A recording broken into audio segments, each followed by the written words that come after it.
Hi, I'm Collin. I'm an alcoholic. Collin. Shit, begin at the beginning. Well, it's my belief that I was born an alcoholic. I was born April 21st, 1989. My mother's name is Alice Smith, and my father's name is Joseph Colby. 95% of the men on my mother's side of the family are alcoholics. And that's what leads me to believe that I was born with this disease. I had a pretty normal childhood, I grew up in the suburbs of Detroit. I had a single mother. My mother was my father's mistress, and she had me and decided to keep me. But growing up, I always felt different. I always relate to that part of people's story where I never felt like I fit in. As far back as I can remember, I felt that way. Kindergarten, first grade, just feeling uncomfortable, in social situations. And then, elementary school, I figured out that if I was disruptive in class and rowdy, people would laugh, and laughter equated to people liking me. So I was a rowdy kid. I wasn't in team sports. Yeah, and then that transitioned into smoking pot really well. When I started smoking weed, I remember. Specifically, the first time I took a toke, and you get that burning feeling in your chest, and then I coughed a lot, and when I stopped coughing, I looked at my buddy, and I was like, dude, we should do this every day, and we did. We smoked weed every day, and life was good because I found relief. My mind shut off, I felt a part of, everything was good when I was stoned. And life continued for, a half a year. My mom had me arrested. She found a bag of weed in my house in her house, and, turned me into the police, and, I had to, do this Scare Straight program, and, I remember, I'd count the days. I knew when, I was done with it, and I, had them, tallied on my calendar, because that's how long I had to wait till I could smoke pot again. And then started smoking weed again. Life was all right again, and that a couple months later I started drinking, and when I started drinking, I found what I was looking for, because it calmed me the way that pot did, but girls would have sex with me, which was awesome. And, I was like, this is the shit. So I'm going to do this every day. So at 16, I was a daily drinker, and, continued that way through high school. Sold pot and had some shitty job, and, I thought my life couldn't get any better. And when my mom had me arrested, I went to a Marijuana Anonymous meeting, and they gave me this pamphlet, one of the newcomer pamphlets, and I actually had that tacked on my wall, and there was 10 questions, and the stipulation was if you could answer all 10 questions no, you weren't a drug addict or an alcoholic, and there was always one I could never answer. I had to answer yes, and that was does it affect your personal relationships? And I'm like, yeah, but my mom's a bitch, so, that's fine. Continued on through high school. Had a couple run-ins with the cops while I was living in Michigan for, underage drinking. But it was never that big a deal. Nothing bad happened. My mom was a wonderful codependent woman, and, she would just take care of me and pay whatever fines I had to pay, and I could just continue behaving the way I behaved. I moved out west to go to college, moved to Ogden, Utah, to go to Weber State, and went to class for about 3 weeks. And like when I got dropped off here, like I drove out with my mother from Detroit, and like it was on. Like life was good. I could just drink whenever I wanted. You know, I could like have beers in my dorm room. Like it doesn't get any better. There's nobody to like tell me to like, you know, I'd never have to like hide a beer when my mom would come downstairs. You know, like there was nobody looking over me. So things were good. You know, I did a lot of psychedelics. Smoked a lot of weed. Everybody smokes weed, and started fucking around with prescription drugs.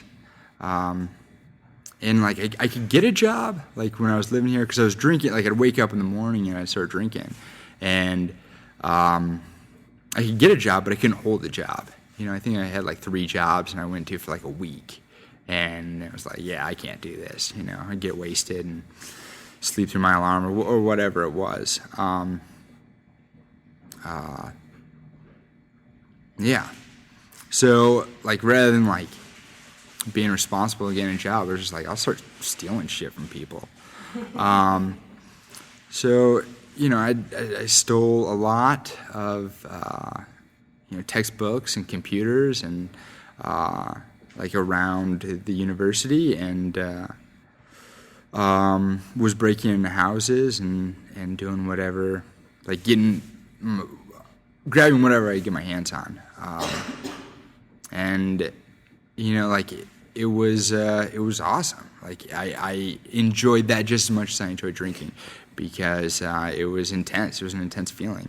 And when people would be like, man, dude, like you stole that fucking TV, that's crazy. And I'm like, yeah, dude, I'm Collin Smith.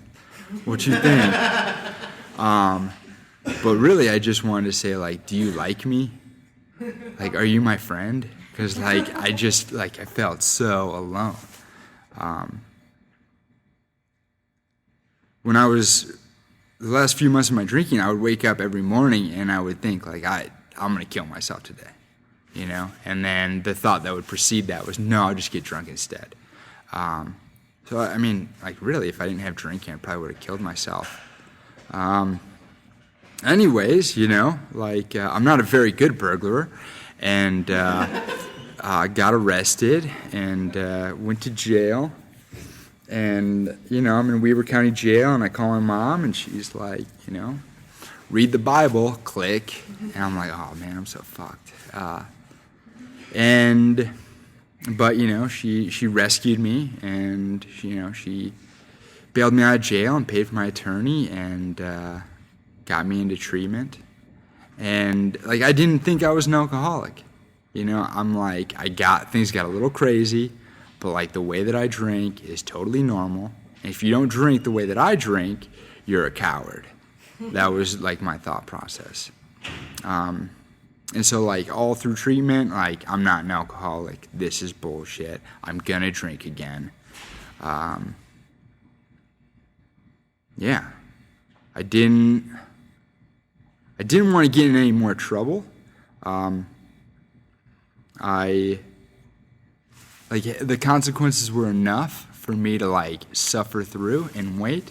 I got sentenced with 2 consecutive 0 to 5s if I didn't complete probation. So, like, I had a little bit of fear, and like, after I got out of treatment, I went to a sober house in Salt Lake, and you know, like, I was willing enough to follow the rules. And this dude, when I was in treatment, told me to pray for the willingness to be willing, and I started doing that. Like, as soon as I got sober, I started praying that. And like, I think part of it was my ego, and, like, I wanted to prove that, like, I could work the 12 steps and then start drinking again, you know, because it wouldn't work. But, you know, I'm like, all right, I'll give it a fair shake. So I prayed for the willingness to be willing, and, like, I was willing to, like, go to 12-step meetings and, like, get a sponsor. And, you know, like, I didn't really work the steps for a while. Like I'd get a sponsor and I'd like get up to 4 and be like, yeah, I'm not trying to do that. I'm like, and I was miserable. Like it was terrible. I wanted to drink every day. It was like right around my 9-month anniversary, I had the flu. And I had a fever, and I'm like in my bed, like with the covers up to here, but I'm like shivering, and like sweating bullets. And I'm thinking about how when I start drinking again, it's going to be different. And I had this epiphany, like, fuck, normal people don't think this. And I'm like, shit, I'm an alcoholic. And like when I said that, like I had relief immediately. It was like I had something, I had sobriety, and it was worth going to any lengths for. I believe that was when I had my spiritual experience, when I fully conceded to my innermost self. So I got to work, I got a sponsor, I worked at 12 Steps, I started sponsoring other guys, and like it's given me a life beyond my wildest dreams. Shortly after I got done with the 12 Steps, I started working at a wilderness program, which was like my life goal at the time, which tells you how mentally ill I am. But like that's what I wanted to do, and like that's what I achieved. And then, like I worked wilderness for a year almost, and then I moved into my truck, and like I've had this awesome time. Like I've been homeless for 2.5 years now, and it's the promises coming true, man. And like I get to travel all over the country and do really cool things. This last summer, I walked from the Mexican border to Bend, Oregon. And met like some of the most fantastic people I've ever met in my life. Like when I reach my hand out, people are there to help me. Like when I came back into Salt Lake, like I'm broke because I've been unemployed for 6 months, and I don't have a job because I quit my job.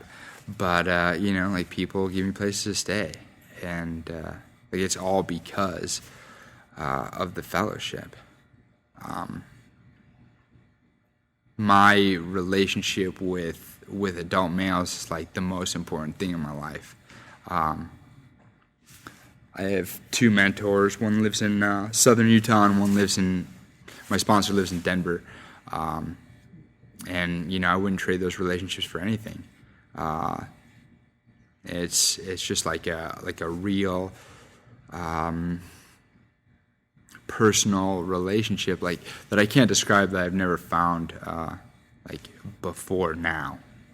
And we talk a lot about manhood, and that's really important to me because like I was such a child when I showed up to the 12-Step Fellowship, and like I've been able to walk into manhood in Alcoholics Anonymous.